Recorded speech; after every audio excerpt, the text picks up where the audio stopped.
ॐ भद्रं कर्णेभिः शृणुयाम देवा भद्रं पश्येम यक्षभिः यजत्राः स्थिरैरङ्गैस्तुष्टवागुंसस्तनूभिर्वशेम देवहितं यदायुः। ॐ स्वस्ति नः इन्द्रो वृद्धस्रवाः स्वस्ति नः पूषा विश्ववेदाः स्वस्ति नस्तारक्ष्यो वरश्चिनेमिः स्वस्ति नः बृहस्पतिर्दधातु। ॐ विश्वानि देवशवितुः दुरितानि पराशुः यद्भद्रं तन्नयाशु।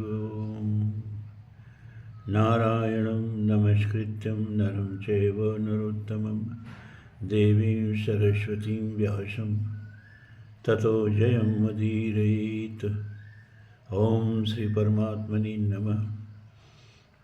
धर्म प्राण सज्जनों, आपने अभी श्री हनुमान जी और भीम की भेंट की कथा सुनी, लेकिन भीम तो अपने को उद्देश्य पर चले हैं ना, हैं?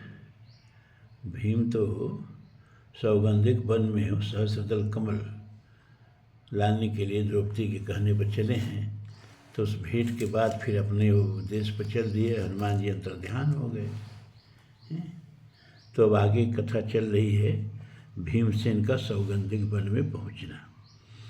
वन पर्व की कथा है ये। वैशंपायन जी कहते हैं जन्मेजय से,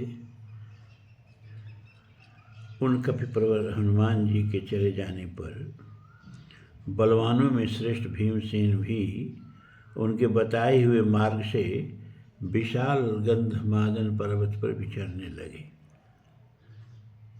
मार्गों में वे हनुमान जी के उस अद्भुत विशाल विग्रह और अनुपम शोभा का तथा दशरथ नंदन श्री रामचंद्र जी के अलौकिक महात्म्य एवं प्रभाव का बार बार स्मरण करते जाते थे।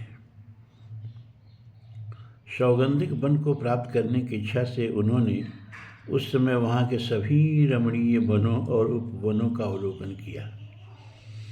विकसित वृक्षों के कारण विचित्र शोभा धारण करने वाले कितनी ही सरोवर और सरिताओं पर दृष्टिपात किया तथा अनेक प्रकार के कुसुमों से अद्भुत प्रतीत होने वाले खिले फूलों से युक्त कानन का भी निरीक्षण किया।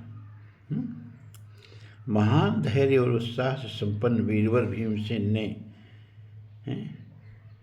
अंत में उस नदी में विशाल सौगंधिक वन देखा जो उनकी प्रसन्नता को बढ़ाने वाला था। उस वन से प्रभातकालीन सूर्य की भांति प्रभा फैल रही थी। उस वन को देखकर पांडुनंदन भीम ने मन ही मन यह अनुभव किया कि मेरा मनोरथ पूर्ण हुआ। फिर उन्हें वनवास के क्लेशों से पीड़ित अपनी प्रियतमा द्रौपदी की याद आ गई। वैशंपायन जी कहते हैं कि जन्मेजय, इस प्रकार आगे बढ़ने पर भीमसेन ने कैलाश पर्वत के निकट कुबेर भवन के समीप एक रमणीय सरोवर देखा जिसके आसपास सुंदर वनस्थली शोभा पा रही थी। बहुत से राक्षस उसके रक्षा के लिए नियुक्त थे। वह सरोवर पर्वतीय झरनों के जल से भरा था। वह देखने में बहुत ही सुंदर, घनी छाया से शोभित तथा अनेक प्रकार के वृक्षों और लताओं से व्याप्त था।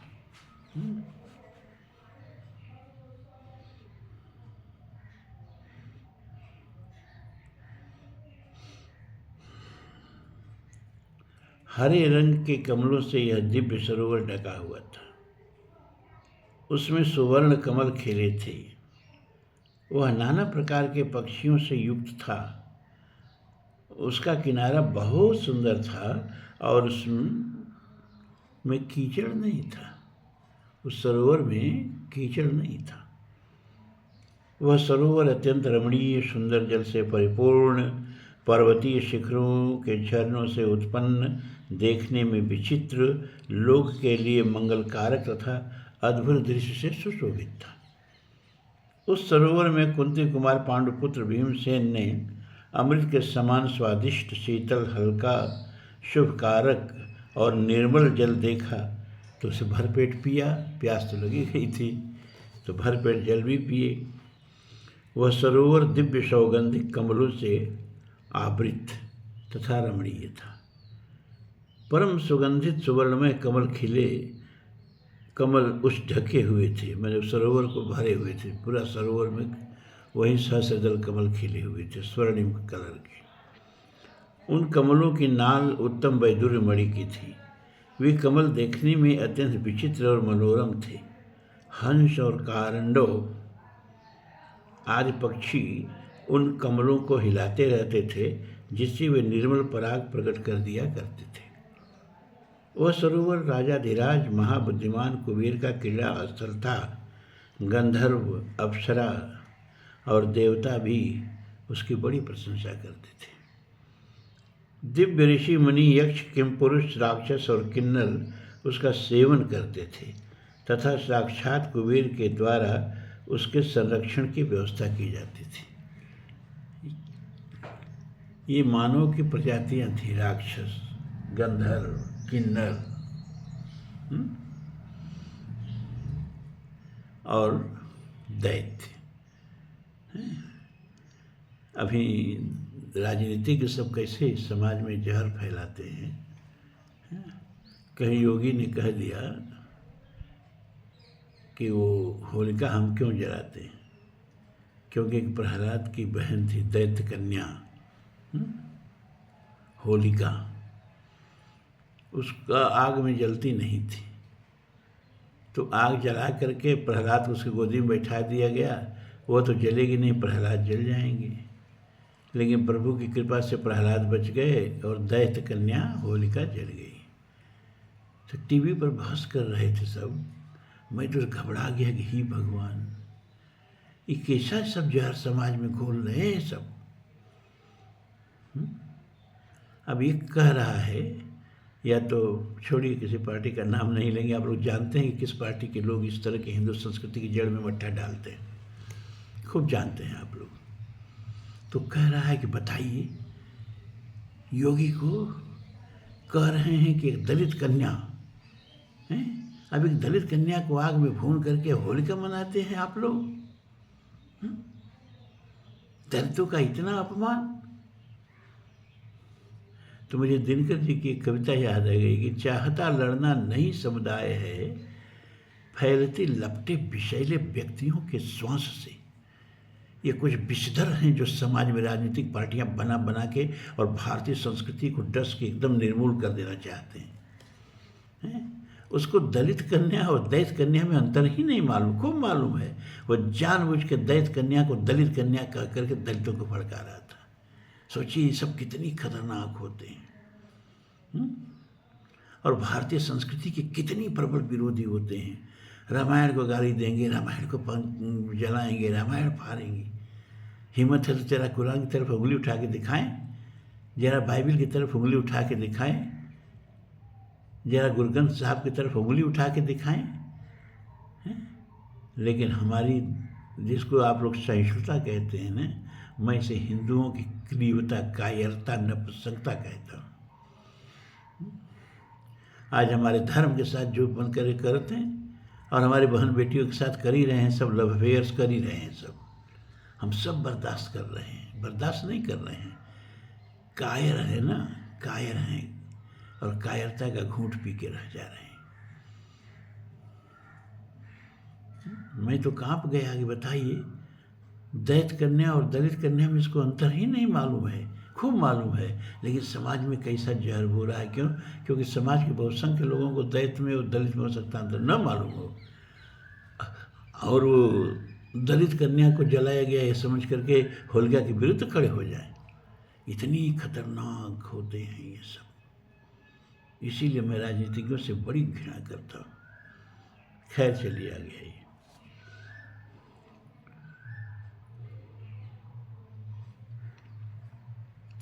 कुंती नंदन महाबली भीमसेन उस दिव्य सरोवर को देखते ही अत्यंत प्रसन्न हो गए। महाराज कुबेर के आदेश से क्रोधवश नामक राक्षस क्रोधवश राक्षसों का नाम है। क्रोध के वशीभूत मत समझ लीजिएगा, क्रोध के वशीभूत हमेशा रहते होंगे, इसीलिए उन समूह का नाम ही क्रोधवश था। तो महाराज कुबेर के आदेश से क्रोधवश नामक राक्षस, जिनकी संख्या 1,00,000 थी, विचित्र आयुध और वेशभूषा से सुसज्जित हो उसकी रक्षा करते थे। उस समय भयानक पराक्रमी कुंती कुमार वीरवर भीम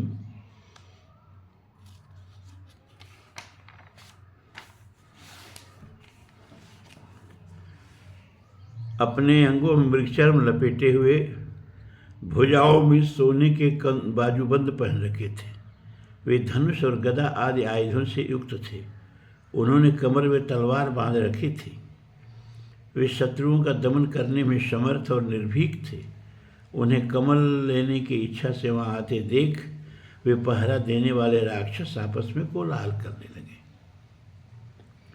उनमें परस्पर इस प्रकार बातचीत हुई, देखो यह नरश्रेष्ठ मृगचर्म से आच्छादित होने पर भी हाथ में आयुध लिए हुए हैं। यह यहाँ जिस कार्य के लिए आया है उससे पूछो। तब वे सब राक्षस परम तेजस्वी महाबाहु भीमसेन के पास आकर पूछने लगे, तुम कौन हो, यह बताओ। महामते, तुमने वेश तो मुनियों का सा धारण कर रखा है, परंतु आयुधों से संपन्न दिखाई देते हो। तुम किस लिए यहाँ आए हो, बताओ। राक्षसों, भीमसेन उनका जवाब देते हैं, राक्षसों, मैं धर्मराज युधिष्ठिर का छोटा भाई पांडुपुत्र भीमसेन हूँ और भाइयों के साथ विशाल बद्री नामक तीर्थ में ठहरा हुआ हूँ। वहाँ पांचाल राजकुमारी द्रौपदी ने सौगंधिक नामक एक परम उत्तम कमल देखा। उसे देखकर वह उसी तरह के बहुत से पुष्प प्राप्त करना चाहती हैं, जो निश्चय ही यहाँ से हवा में उड़कर वहाँ पहुँचा होगा। निशाचरों, तुम्हें मालूम होना चाहिए कि मैं उसी अनिंद सुंदरी धर्मपत्नी का प्रिय मनोरथ पूर्ण करने के लिए उद्यत हो बहुत से सौगंधिक पुष्पों का अपहरण करने के लिए ही यहाँ आया। राक्षसों ने कहा, नरश्रेष्ठ, यह सरोवर कुबेर की परम प्रिय क्रीड़ा स्थली है। इसमें मरण धर्मा मनुष्य विहार नहीं कर सकता। वृकोदर, देवर्ष, यक्ष तथा देवता भी यक्षराज कुबेर की अनुमति लेकर ही यहाँ जल पीते और इसमें विहार करते हैं। पांडुनंदन, गंधर्व और अप्सराएं भी इस नियम के अनुसार यहाँ विहार करती हैं। जो कोई दुराचारी पुरुष धनाध्यक्ष कुबेर की अवहेलना करके अन्यायपूर्वक यहाँ विहार करना चाहेगा वह नष्ट हो जाएगा, इसमें संशय नहीं। भीमसेन, तुम अपने बल के घमंड में आकर कुबेर की अवहेलना करके यहाँ से कमल पुष्पों का अपहरण करना चाहते हो। ऐसी दशा में अपने आप को धर्मराज का भाई कैसे बता रहे हो? भीमसेन कहते हैं, देखो भैया, प्रथम तो मैं यहाँ आसपास कहीं भी धनाध्यक्ष कुबेर को देख ही नहीं रहा हूँ। दूसरी, यदि मैं उन महाराज को देख भी लूँ तो भी उनसे याचना नहीं कर सकता, क्योंकि क्षत्रिय किसी से कुछ मांगते नहीं। यही उनका सनातन धर्म है। मैं किसी तरह धर्म को छोड़ना नहीं चाहता। यह रमणीय सरोवर पर्वतीय झरनों से प्रकट हुआ है। यह महामना कुबेर के घर में नहीं है। अतः हमारा अन्य सब प्राणियों का और कुबेर का भी इस पर समान अधिकार है। ऐसी सार्वजनिक वस्तुओं के लिए कौन किससे याचना करेगा? वैशंपायन जी कहते हैं, जन्मेजय, सभी राक्षसों से ऐसा कहकर अमर्ष में भरे हुए महाबली महाबाहु भीमसेन उस सरोवर में प्रवेश करने लगे। उस समय क्रोध में भरे राक्षस चारों ओर से प्रतापी भीम को फटकारते हुए वाणी द्वारा रोकने लगे, नहीं नहीं, ऐसा न करो। परंतु भयंकर पराक्रमी महातेजस्वी भीम उन सब राक्षसों की अवहेलना करके उस जलाशय में उतर ही गए। यह देख सब राक्षस उन्हें रोकने की चेष्टा करते हुए चिल्ला उठे, अरे पकड़ो, बांध लो, काट डालो, हम सब लोग इस भीम को पकाएंगे और खा जाएंगे। क्रोध पूर्वक उपयुक्त बातें कहते और आंखें फाड़ फाड़ कर देखते हुए वे सभी राक्षस शस्त्र उठाकर तुरंत उनकी ओर दौड़े। तब भीमसेन ने यमदंड के समान विशाल और भारी गदा उठा ली, जिस पर सोने का पत्र मढ़ा हुआ था। उसे लेकर वे बड़े वेग से उन राक्षसों पर टूट पड़े और ललकारते हुए बोले, खड़े रहो, खड़े रहो। यह देख वे भयंकर क्रोधवश नामक राक्षस भीमसेन को मार डालने की इच्छा से शत्रुओं के शस्त्रों को नष्ट कर देने वाले तोमर, पट्टिस आदि आयुधों को लेकर सहसा उनकी ओर दौड़े और उन्हें चारों ओर से घेर कर खड़े हो गए। ये वर्ड बाय वर्ड में पढ़ करके आप लोगों को क्यों सुना रहा हूँ? मैं चाहता तो इसे कथा के रूप में भी कहता, लेकिन तब इतना ही कह देता कि राक्षसों में और भीमसेन में घनघोर युद्ध हुआ और भीमसेन सब राक्षसों को मार डाले। अब ये सब वीडियो तो वर्णन में करता नहीं है। और आपको हम जहाँ जैसे लालजी सिंह ने कहा कि अभी शांति पर्व आएगा, तो शांति पर्व में कहानी तो ये नहीं है, खाली भीष्म का उपदेश है। उसमें राजनीति शास्त्र है, समाज शास्त्र है, धर्म शास्त्र है, सब कुछ है। पूरा हिंदू संस्कृति सिमट गई है शांति पर्व में, लेकिन कहानी नहीं है।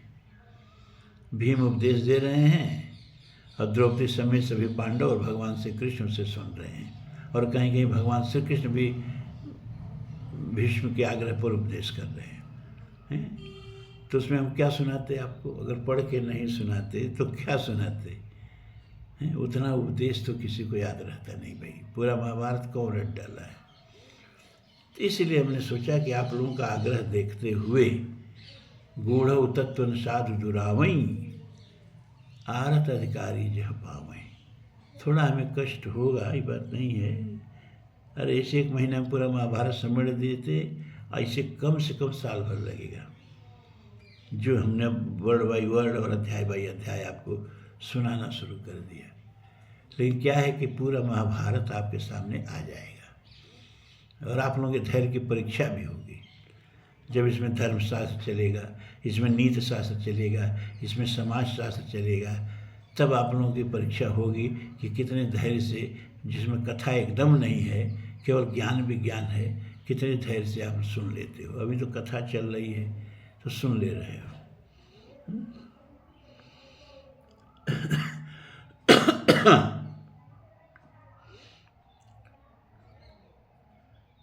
तो यह देखकर वे भयंकर क्रोधवश नामक राक्षस, क्रोधवश राक्षसों का नाम है, भीमसेन को मार डालने की इच्छा से शत्रुओं के शस्त्रों को नष्ट कर देने वाले तोमर, पट्टिस आदि आयुधों को लेकर सहसा उनकी ओर दौड़े और उन्हें चारों ओर से घेर कर खड़े हो गए। वे सब के सब बड़े उग्र स्वभाव के थे। इधर भीमसेन कुंती देवी के गर्भ से वायु देवता के द्वारा उत्पन्न होने के कारण बड़े बलवान, शूर, वीर, वेगशाली और शत्रुओं का वध करने में समर्थ थे। वे सदा ही सत्य एवं धर्म में रत थे। पराक्रमी तो थे ही, अनेक शत्रु मिलकर भी उनको परास्त नहीं कर सकते थे। महामना भीमसेन ने शत्रुओं के भांत भांत के पैतरों तथा शस्त्र शास्त्रों को विफल करके उनके 100 से भी अधिक प्रमुख वीरों को उस सरोवर के समय मार गिराया। भीमसेन का पराक्रम, शारीरिक बल, विद्या बल और बाहुबल देखकर वे वीर राक्षस एक साथ संगठित होकर भी उनका वेग सहने में असमर्थ हो गए और सहसा सब ओर से युद्ध छोड़कर भाग खड़े हुए। भीमसेन की मार से क्षत विक्षत एवं पीड़ित हो वे क्रोधवश नामक राक्षस अपने सुध-बुध खो बैठे थे। अतः उनके पांव उखड़ गए और वे तुरंत वहां से आकाश में उड़कर कैलाश के शिखरों पर भाग गए। शत्रु विजयी भीम इंद्र की भांति पराक्रम करके दानव और दैत्यों के दल को युद्ध में हराकर उस सरोवर में प्रविष्ट हो इच्छा अनुसार कमलों का संग्रह करने लगे। देखिए यहाँ दैत्य शब्द आया है। अब कोई झगड़ा लगाने वाला रहे तो दैत्य का दरिद्र बता दे। तदनंतर उस सरोवर का अमृत के समान मधुर जल पीकर वे पुनः उत्तम बल और तेज से संपन्न हो गए और श्रेष्ठ सुगंध से युक्त सौगंधिक कमलों को उखाड़ उखाड़ कर संग्रहित करने लगे।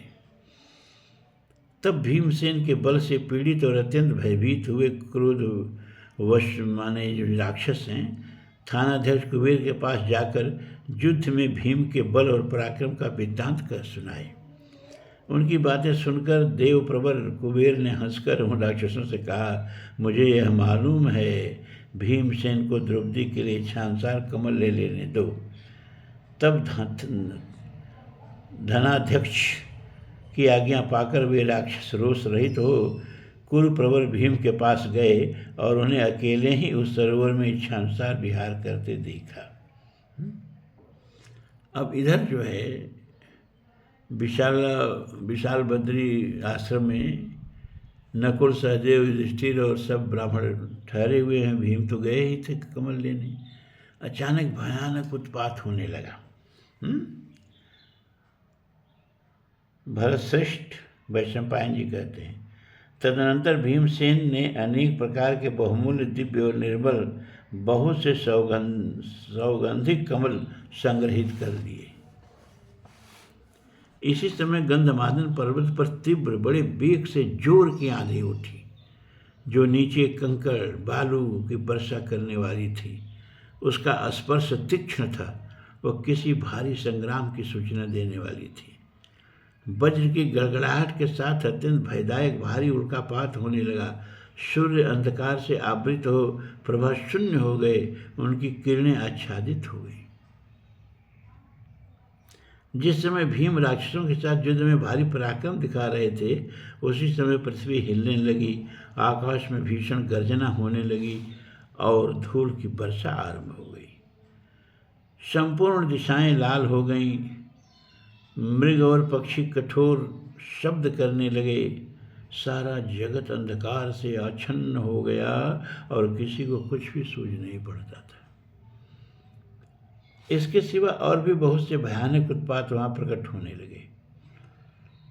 यह अद्भुत घटना देखकर वक्ताओं में श्रेष्ठ धर्मपुत्र युधिष्ठिर ने कहा, कौन हम लोगों को पराजित कर सकेगा? रणोन्मत्त पांडवों, तुम्हारा भला हो, तुम युद्ध के लिए तैयार हो जाओ।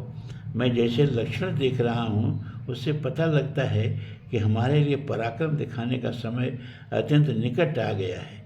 ऐसा कहकर राजा युधिष्ठिर ने चारों ओर दृष्टिपात किया। जब भीम वहाँ नहीं दिखाई दिए, अभी युधिष्ठिर को मालूम नहीं था कि द्रौपदी ने भीम को कमल लाने के लिए भेज दिया है। तब शत्रु दमन धर्मनंदन युधिष्ठिर ने द्रौपदी की तथा पास ही बैठे हुए नकुल, सहदेव से अपने भाई भीम के संबंध में जो रणभूमि में भयानक कर्म करने वाले थे पूछा, पांचाल राजकुमारी, भीमसेन कहाँ हैं? क्या वे कोई काम करना चाहते हैं अथवा साहस प्रेमी वीरवर भीमसेन ने कोई साहस का कार्य तो नहीं कर डाला? यह अकस्मात प्रकट हुए उत्पात महान युद्ध के सूचक हैं।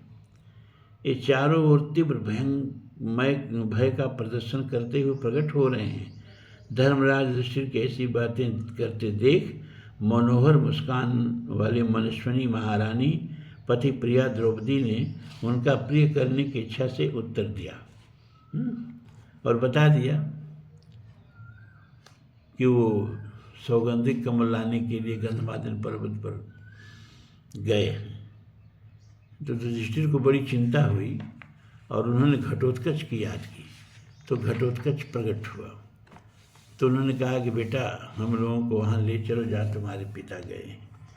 तो घटोत्कच जो है सबको पीठ पर बैठा करके, और भाई वो तो मायावी था, वो तो दैत्य था ही, ले जाके वहाँ पहुँचा दिया। उधर भीमसेन कमल लेकर के आ रहे थे। दोनों की वहाँ भेंट हुई, पांडवों की और भीमसेन की। और फिर वो कमल लेकर के जो द्रौपदी को देने के लिए लाए थे, भेंट किए और फिर अपने आश्रम पर सब लोग आ गए। और घटोत्कच फिर जहाँ से आया था वहाँ चला गया।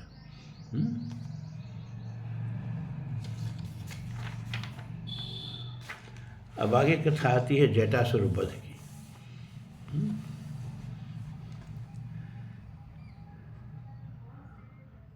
वैशंपायन जी कहते हैं, जन्मेजय, तदनंतर पर्वतराज गंधमादन पर्वत पर सब पांडव अर्जुन के आने की प्रतीक्षा करते हुए ब्राह्मणों के साथ निशंक रहने लगे। उन्हें पहुंचाने के लिए आए हुए राक्षस चले गए। भीमसेन का पुत्र घटोत्कच भी विदा हो गया। तत्पश्चात एक दिन की बात है, भीमसेन की अनुपस्थिति में अकस्मात एक राक्षस ने धर्मराज युधिष्ठिर, नकुल, सहदेव तथा द्रौपदी का हरण कर लिया। वह ब्राह्मण वेश में प्रतिदिन उन्हीं के साथ रहता था और सब पांडवों से कहता था कि मैं संपूर्ण शास्त्रज्ञों में श्रेष्ठ और मंत्र कुशल ब्राह्मण हूँ। वह कुंती कुमारों के तर्कश और धनुष को भी हर लेना चाहता था और द्रौपदी का अपहरण करने के लिए सदा अवसर ढूंढता रहता था। उस दुष्टात्मा एवं पाप बुद्धि राक्षस का नाम जटासुर था। जन्मेजय, पांडवों को आनंद प्रदान करने वाले युधिष्ठिर अन्य ब्राह्मणों की तरह उसका भी पालन पोषण करते थे, परंतु राख में छिपी हुई आग की भांति उस पापी के असली रूप को भी नहीं जानते थे। शत्रुसूदन, हिंसक पशुओं को मारने के लिए भीमसेन के आश्रम से बाहर चले जाने पर उस राक्षस ने देखा कि घटोत्कच अपने सेवकों सहित किसी अज्ञात दिशा को चला गया। लोमस आदि महर्षि ध्यान लगाए बैठे हैं तथा दूसरे तपोधन स्नान करने और फूल लाने के लिए कुटिया से बाहर निकल गए हैं। तब उस दुष्टात्मा ने विशाल, विकराल एवं भयंकर रूप धारण कर पांडवों के संपूर्ण अस्त्र शस्त्र, द्रौपदी तथा तीनों पांडवों को भी लेकर वहाँ से प्रस्थान कर दिया, उड़ के चला। उस समय पांडु कुमार सहदेव प्रयत्न करके उस राक्षस की पकड़ से छूट गए। सहदेव किसी तरह उस राक्षस की पकड़ से छूट गए और पराक्रम करके म्यान से निकली हुई अपनी तलवार को भी उससे छुड़ा लिया। फिर वे महाबली भीमसेन जिस मार्ग से गए थे उधर ही जाकर उन्हें जोर जोर से पुकारने लगे। इधर जिन्हें वह जटासुर हर कर लिए जा रहा था, वे धर्मराज युधिष्ठिर इस प्रकार बोले, अरे मूर्ख, इस प्रकार तो तेरे धर्म का ही नाश हो रहा है, किंतु उधर तेरी दृष्टि नहीं जा रही है। इस मनुष्य लोक की समृद्धि से ही तुम सब लोगों का लोक समृद्धशाली होता है। यदि इस लोक की दशा शोचनीय हो तो देवता भी शोक में पड़ जाते हैं। नरभक्षी निशाचर, तेरे प्रति हम लोगों की ओर से थोड़ा सा भी अपराध नहीं हुआ है। हम देवता आदि को समर्पित करते हुए बचे हुए प्रसाद स्वरूप अन्न का यथाशक्ति गुरुजनों और ब्राह्मणों को भोजन कराते हैं। गुरुजनों तथा ब्राह्मणों के सम्मुख हमारा मस्तक सदा झुका रहता है। किसी भी पुरुष को कभी अपने मित्रों और विश्वासी पुरुषों के साथ द्रोह नहीं करना चाहिए। अरे दुष्ट, इस आगामी मुहूर्त के आते ही तुम्हारे प्राण नहीं रहेंगे। इधर सहदेव ने उस मूढ़ राक्षस की ओर देखते हुए कुंती नंदन युधिष्ठिर से कहा, राजन, क्षत्रिय के लिए इससे अधिक सत्कर्म क्या होगा कि हम युद्ध में शत्रु का सामना करते हुए प्राणों का त्याग कर दें अथवा शत्रु को ही जीत लें। राजन, इस प्रकार हमें अथवा हम इसे युद्ध करते हुए मार डालें। परंतु महाबाहो नरेश, यह क्षत्रिय धर्म के अनुकूल देश काल प्राप्त हुआ है। यह समय यथार्थ पराक्रम प्रकट करने के लिए है। तो उस समय सहदेव धरती पर खड़े होकर राक्षस पर आक्षेप कर रहे थे और वह मूढ़ राक्षस मार्ग से भ्रष्ट होकर वहीं चक्कर काट रहा था। काल से उसकी बुद्धि मारी गई थी। दैव ने ही उसे वहाँ रोक रखा था। भाइयों और द्रौपदी का अपहरण होता देख महाबली भीमसेन कुपित हो उठे। भीम भी दूर नहीं गए थे, सहदेव के चिल्लाने पर आ गए थे और जटासुर से बोले, ओ पापी, पहले जब तू शस्त्रों की परीक्षा कर रहा था ना, तभी मैंने तुझे पहचान लिया था।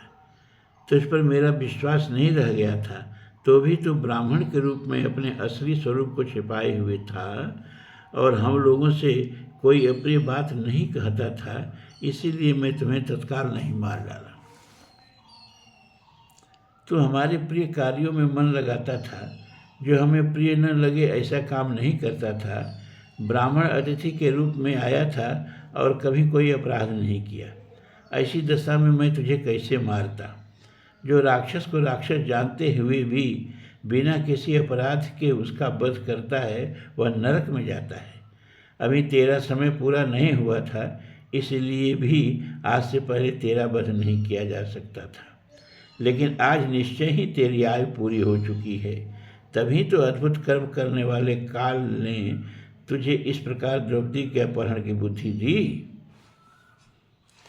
भीमसेन के ऐसा कहने पर राक्षस भयभीत हो उन सबों को छोड़कर काल की प्रेरणा से युद्ध के लिए उद्यत हो गया। उस समय रोष में उसके होठ फड़क रहे थे। उसने भीमसेन को उत्तर देते हुए कहा, ओ पापी, मुझे दिग्भ्रम नहीं हुआ था, मैं तेरे लिए ही विलंब किया था। तूने जिन जिन राक्षसों को युद्ध में मारा है, उन सब का नाम मैंने सुने हैं। आज तेरे रक्त से ही मैं उनका तर्पण करूंगा। राक्षस के ऐसा कहने पर भीमसेन अपने मुख को दोनों कोनों से चाटते हुए कुछ मुस्कुराते हुए से प्रतीत हुए। फिर क्रोध से साक्षात कमल और यमराज के समान जान पड़ने लगे, काल और यमराज के समान जान पड़ने लगे। रोष से उनकी आंखें लाल हो गई थी और खड़ा रह कहते हुए ताल ठोक कर राक्षस की ओर दृष्टि गड़ाए उस पर टूट पड़े। राक्षस भी उस समय भीमसेन से युद्ध के लिए उपस्थित देख बार बार मुंह फैलाकर मुंह के दोनों कोने चाटने लगा, और जैसे बलि राजा वज्रधारी इंद्र पर आक्रमण करता है, उसी प्रकार कुपित हो उसने भीमसेन पर दावा किया। बलि ने एक बार इंद्र पर आक्रमण करके इंद्र को जीत लिया था ना, उसी का संकेत किया। वो कथा भी आगे आएगी। भीमसेन भी स्थिर होकर उससे युद्ध के लिए खड़े हो गए, और वह राक्षस भी निश्चिंत हो उनके साथ बाहु युद्ध की इच्छा करने लगा। उस समय दोनों में बड़ा भयंकर बाहु युद्ध होने लगा। यह देख माद्रीपुत्र नकुल और सहदेव अत्यंत क्रोध में भरकर उसकी ओर दौड़े, परंतु कुंती कुमार भीमसेन ने हंसकर उन दोनों को रोक दिया और कहा, मैं अकेला ही इस राक्षस के लिए पर्याप्त हूँ, तुम लोग चुपचाप युद्ध देखते रहो।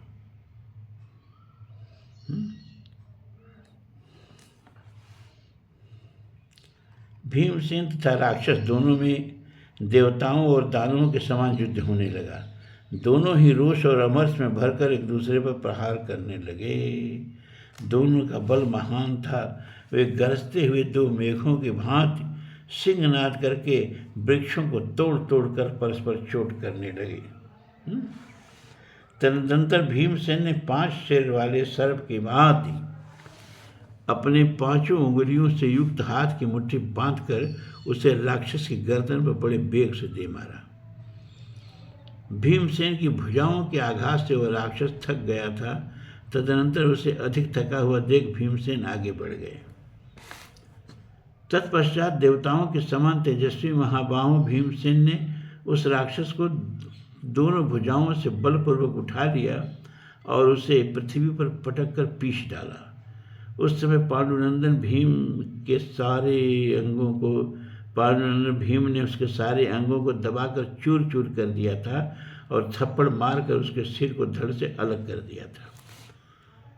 भीमसेन के बल से कटकर अलग हुआ जटासुर का वह सिर वृक्ष से टूटकर गिरे हुए फल के समान जान पड़ता था।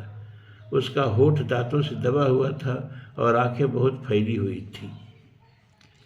दांतों से दबे हुए होठ वाला वह मस्तक खून से लथपथ होकर गिर पड़ा। इस प्रकार जटासुर को मारकर महान धनुर्धर भीमसेन युधिष्ठिर के पास आए। उस समय श्रेष्ठ द्विज उनकी भूर भूर प्रशंसा कर रहे थे, मानो मरुदगण देवराज इंद्र के गुण गा रहे हों। फिर सब ब्राह्मणों को लेकर द्रौपदी और अपने भाइयों को लेकर के अपने नारायण आश्रम पर ही लोग चले आए। आज की कथा यहीं समाप्त हो रही है। फिर अगले अध्याय से कथा शुरू होगी। ओम पूर्णमदः पूर्णमिदं पूर्णात् पूर्णमुदच्यते पूर्णस्य पूर्णमादाय पूर्णमेवावशिष्यते। सर्वे भवन्तु सुखिनः, सर्वे सन्तु निरामया, सर्वे भद्राणि पश्यन्तु मा कश्चित् दुःखभाग् भवेत्। असदो मा सद्गमय तमसो मा ज्योतिर्गमय मृत्योर्मा अमृतं गमय। ओम शांति शांति शांति ओम। कल तो ब्रह्म विद्या का प्रकरण चलेगा, तैत्तिरीय उपनिषद, और कल ही हमको वाराणसी लौटना भी है। दोपहर बाद वाराणसी लौट जाएंगे और वहीं जाकर के तब शायद आप लोगों का वीडियो बनाएंगे। आज इतना ही। बहुत बहुत साधुवाद।